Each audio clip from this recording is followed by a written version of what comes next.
Hello everyone. Today we'll be discussing about questionnaire. What is questionnaire? Instrumentation.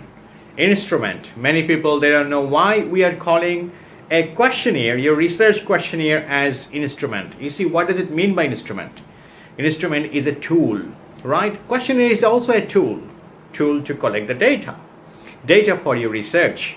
That's why we are talking about the questionnaire is an instrument.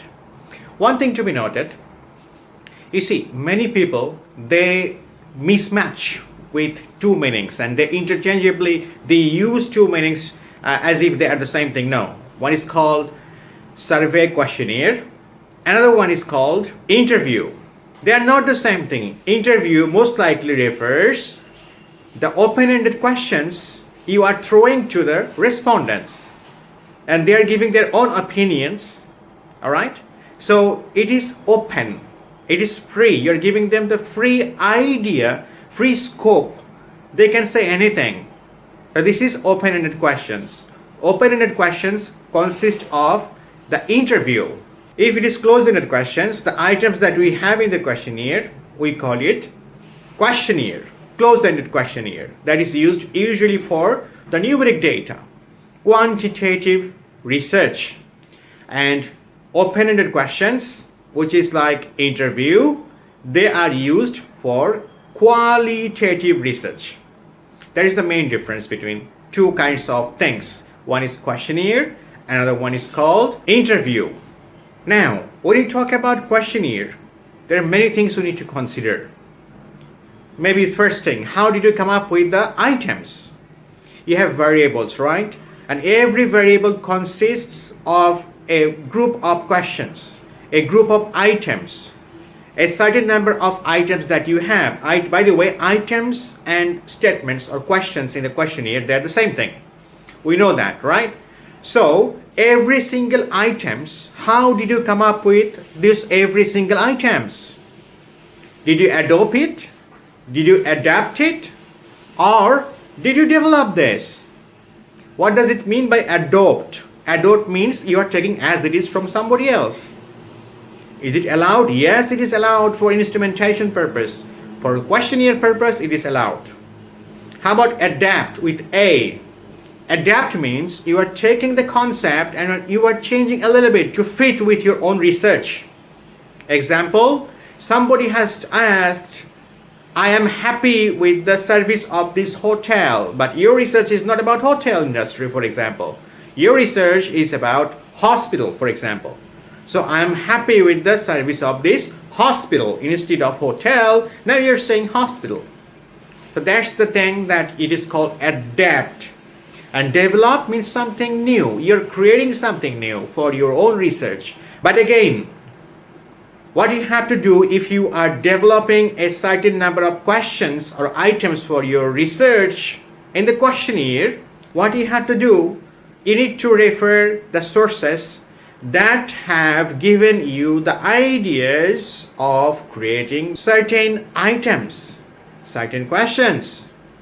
This one you need to refer in chapter 3. By the way, before going to the main discussion, I would like to ask you, do you know what is structured, semi-structured, and unstructured? And we are using these sort of words while you are designing our questionnaire.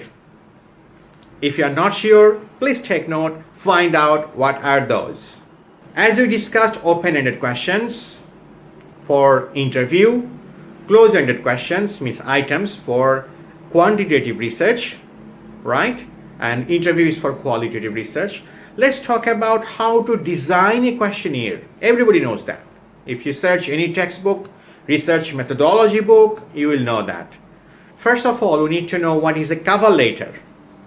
Cover letter is the first thing that a respondent will receive, and this is the first communication with you as a researcher with the respondents. What does it mean by cover letter?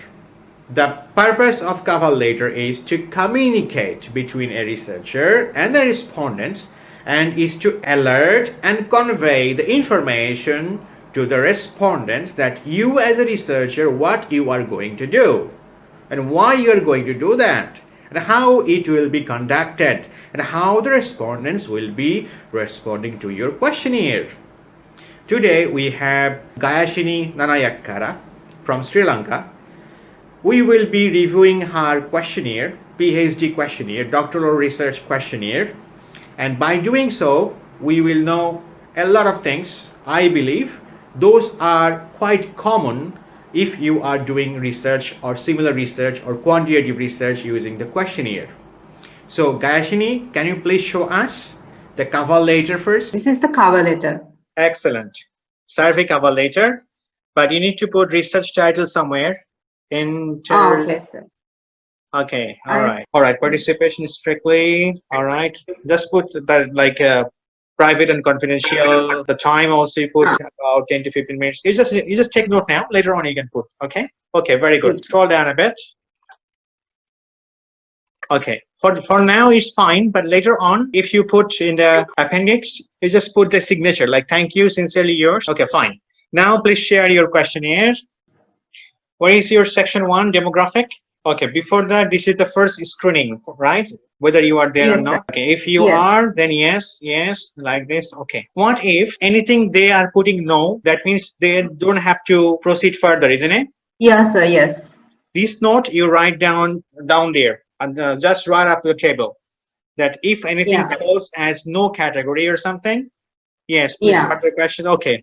If answer is no, please do not answer the further questions. All right. So this one you highlight. What you can do instead of repeating, you let them answer first. These 5 questions. And after that, you just put note that if anything falls no, then thank you very much. You don't have to proceed with the question. Something like this. What you have written there, the further questions. Yes. Just put once only. Okay. Otherwise, just once. Yes, it's just once. Yeah. Otherwise, it gives a negative vibe, I felt. Exactly. You are again asking no, just like this. Okay. Because we need to play with the psychology of the respondents. They are not like us, not educated like you. They are not PhD holder like you see. So they may not understand many things. So this is an opportunity for us. We are researcher. Any constraint will change into opportunity, right? So we'll put like this. Okay. Scroll down. Background information, your job title, how many years. I would say make it a close-ended questionnaire. You are considering job title only, let's say on owner, manager, or whatever, right? You have some categories. Yeah. You just give those options. Where does it fall? Right. How many years? You can put a range, like less than 2 years, 2 to 5 years, something like this. Because close-ended question, right? Close-ended question, we will put like this. And try to give some ease to the respondents because this is not their responsibility. This is our responsibility. Look again that how we can do it. Okay, gender, male and female. Okay, age below 35. Okay, they may ask why below 35. I'm not saying it is wrong. You know why I'm saying it? In chapter 3, somewhere you need to justify why you are taking below 35, 35 to 45, like 10 years interval. Why you are doing so even more than 65. You need to come up with this justification. Like gender justification, you don't need to do that because we know that gender category is only male and female. But age category, we have, sometimes they put less than 20. Sometimes they put interval only 5 years, like 20, 25, 26, 30, like this. But here, the first one you are checking below 35 and then 10 years interval. You need to justify inside your chapter 3 why you are doing so. In case examiners are asking why you are doing so, then you can have some justification and say that you can refer to that page number, paragraph that one, and it is justified why it is like this. You see, if you have some literature support, that will be great. But if you don't have, it's okay. At least you provide some logical justification why you are taking like this, the interval and all, right? Okay. Highest educational qualification. Again, you need to provide justification that why you're breaking things like this. Just provide justification in chapter 3. Same thing, you can copy and paste, like justify in chapter 3. All right. So scroll down a bit. Okay, so these are the questions for the first variable called family continuity. And you have, how many items you have? You have 7 items here. Not important at all. Yeah, okay, 7 you have items. until 1, 2, 3, 4, 5. 5 like a scale.